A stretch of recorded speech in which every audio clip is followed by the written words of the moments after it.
We're back at Santa Pod for round 3 of the front wheel drive drag series, and a lot of excitement in the pits as the owner of this car, Mr. Kiel Priestman, is back. Now this will run into the low 9 seconds, which puts Kiel into contention for the championship maybe, but certainly into contention for today's event. But a certain Mr. Alan Duthie may have something to say about that. So, with Alan getting his car ready for the first of 3 scheduled qualifying sessions, it's time for final preparations for all of our drivers, including Kiel Priestman in the immaculate Honda Civic. Kiel, it's great to see you back here. What are we expecting from the car and from you? Well, hoping to get some mates out this year, so but we're just taking it steady. We're starting off with 1.2 bar boost, which it's fresh new, like we're on a new fuel now, so we've never run it before. So we're just going to take it up from there, map it each run, see how we get on.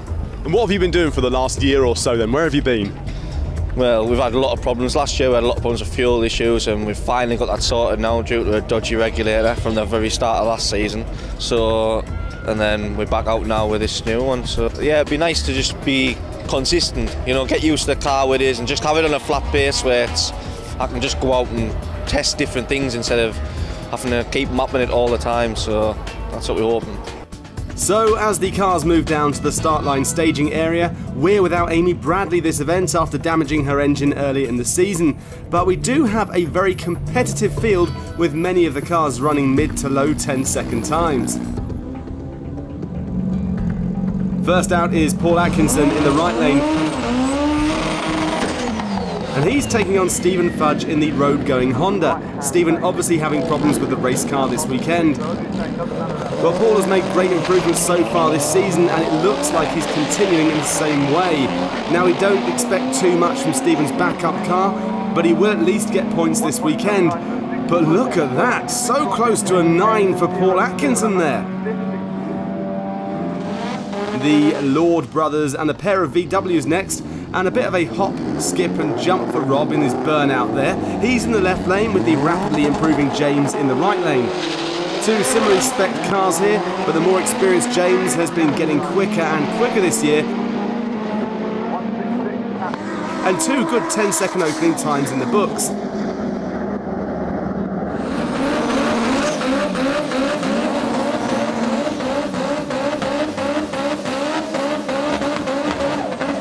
Okay, the 2 favourites next. Kiel Priestman in the right lane and Alan Duthie in the left lane. Pulling to the line. And Kiel away cleanly, and it looks like his problems are behind him. Getting close at the top end and crossing the line in 9.6 for Kiel and 9.70 for Alan. Final car as a solo from Dan Frost, first time out for a couple of events.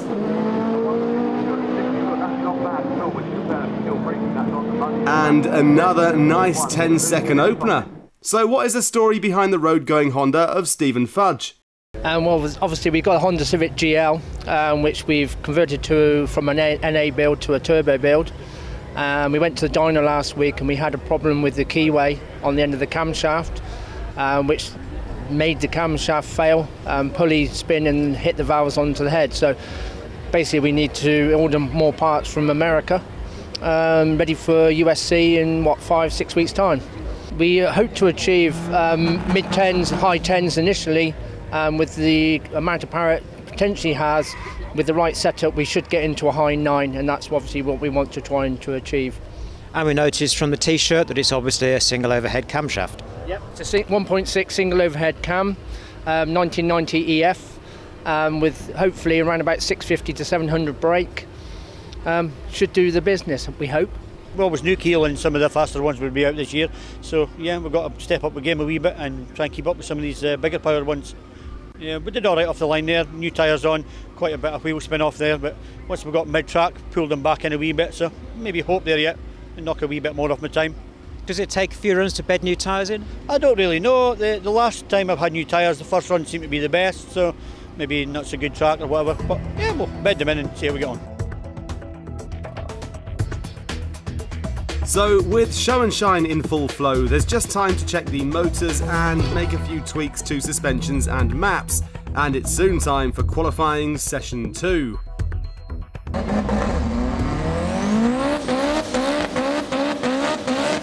So Alan Duthie in the right lane and Stephen Fudge in the left lane.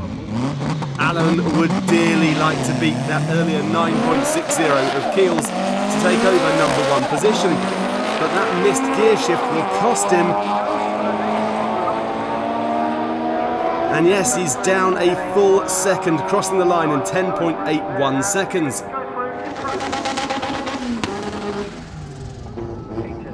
Kiel Priestman left lane, Rob Lord right. And Kiel away on another flyer here. Look at that thing go. Up to the line then, and crossing in a fantastic 9.30 seconds with a slowing 11.45 for Rob. First outing today for Ben Dalgleish in the right lane with the Corsa, and he's up against Dan Frost in the Civic. Looking like an even pairing, this one.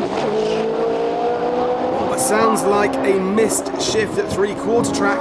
That's a 10.84 for Dan and 11.31 for Ben.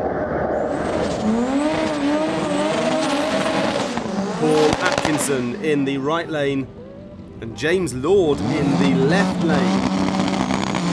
Both away cleanly. Oh, and Paul's onto another flyer here.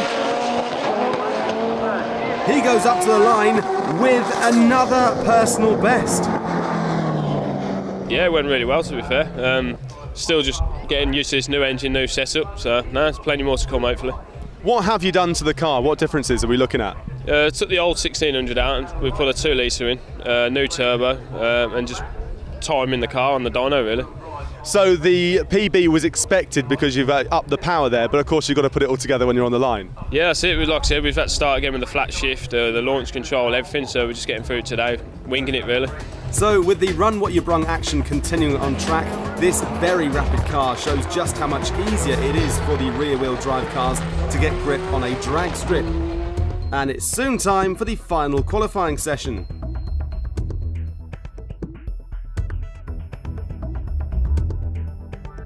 Starting off with James Lord in the right lane and Rob Lord in the left lane. James taking his time on the launch as it's only qualifying. He's looking much, much better on this one. Up to the line, recording a time of 10.34 seconds. Dan Frost in the right lane and Stephen Fudge in the left lane.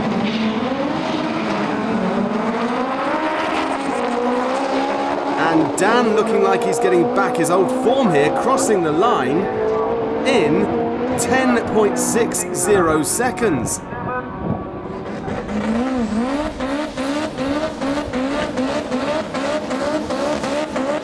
Alan Duthie in the right lane, Ben Dalgleish in the left lane.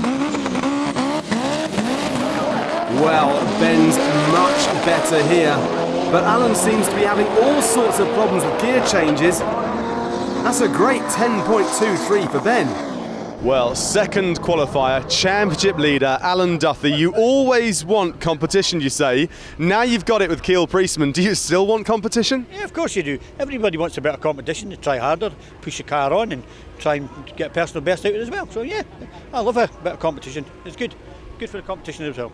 It was a great time for you out there, but looking around as well, you've got Paul Atkinson on your tail, you've got yourself there, you've got Kiel Priestman. The championship's looking quite hot now. Yeah, it certainly is. I mean, like you say, there's a few rounds to go.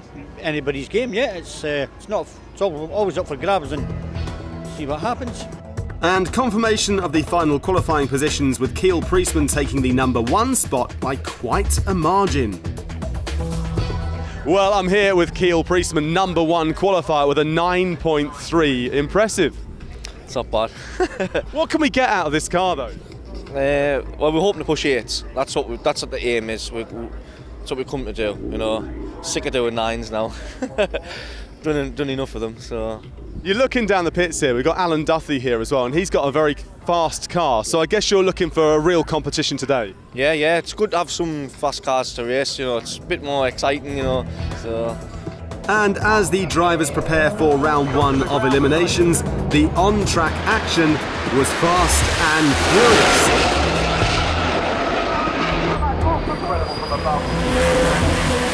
JDS Pro's David Greenhouse getting a tad wild there.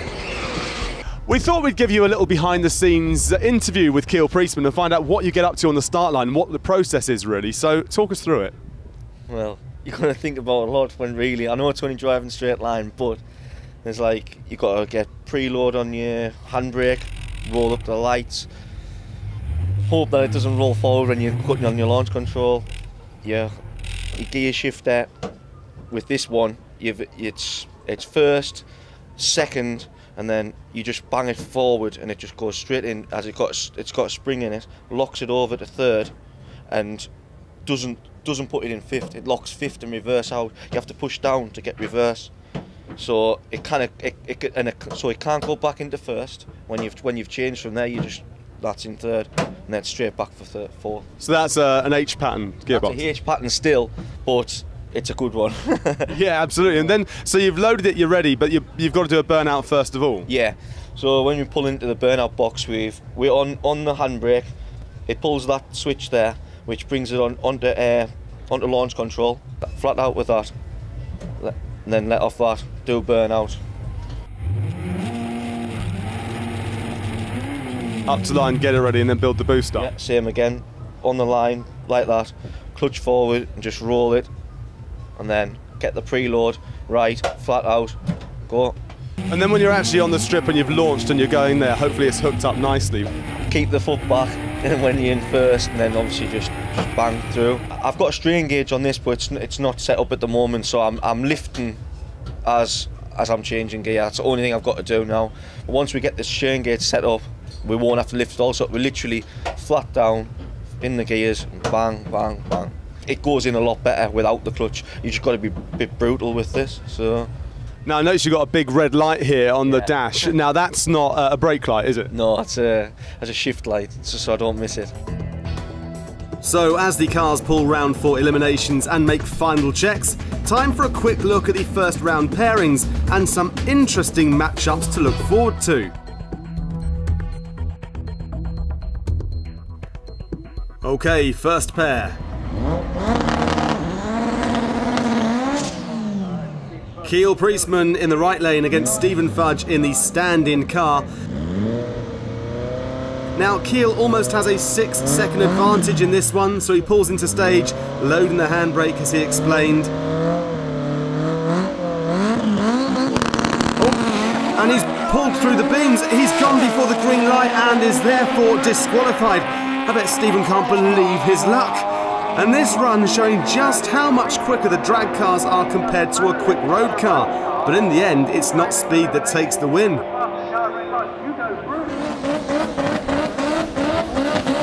Alan Duthie in the right lane. And, oh, looks like Rob Lord being pushed back from the start line. Did he have a fluid leak, maybe? So an easy run into the semi-final for Alan here. And off the power well before the finish line.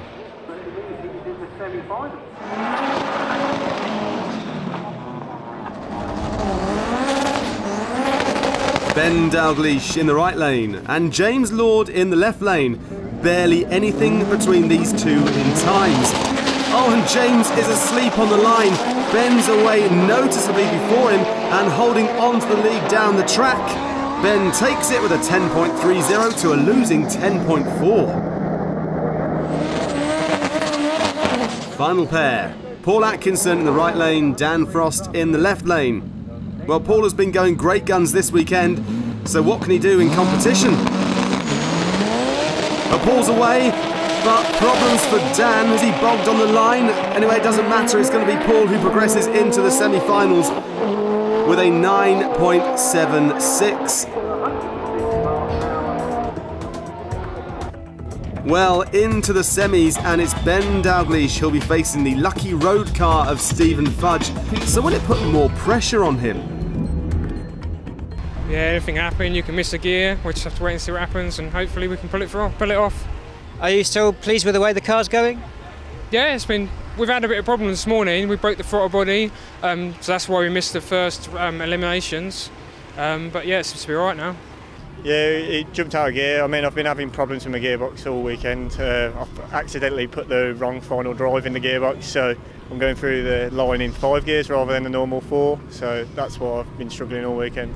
Well, into the semi-finals, and the first pair out will be Ben Dalgleish in the Saab-powered Corsa up against Stephen Fudge. Ben hoping for no mistakes on this one.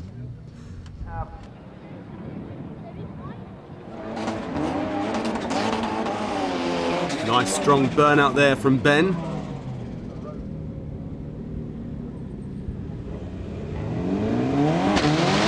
And he's away cleanly, should have it sewn up now. No match really at all as he goes up to the line, crossing the line in 10.35 seconds to take the first final place.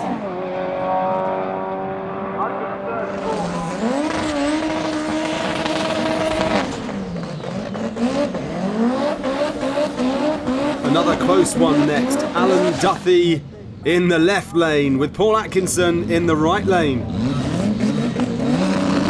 Oh, and another red light. Alan's gone before the green, so the win and the place in the final goes to Paul Atkinson. Wow. For the record, he records a time of 9.75 seconds. Okay, final time now, and with all that's been happening today, you wouldn't want to try to call this one. About a half-second advantage on paper for Paul, but on the track, that could count for nothing.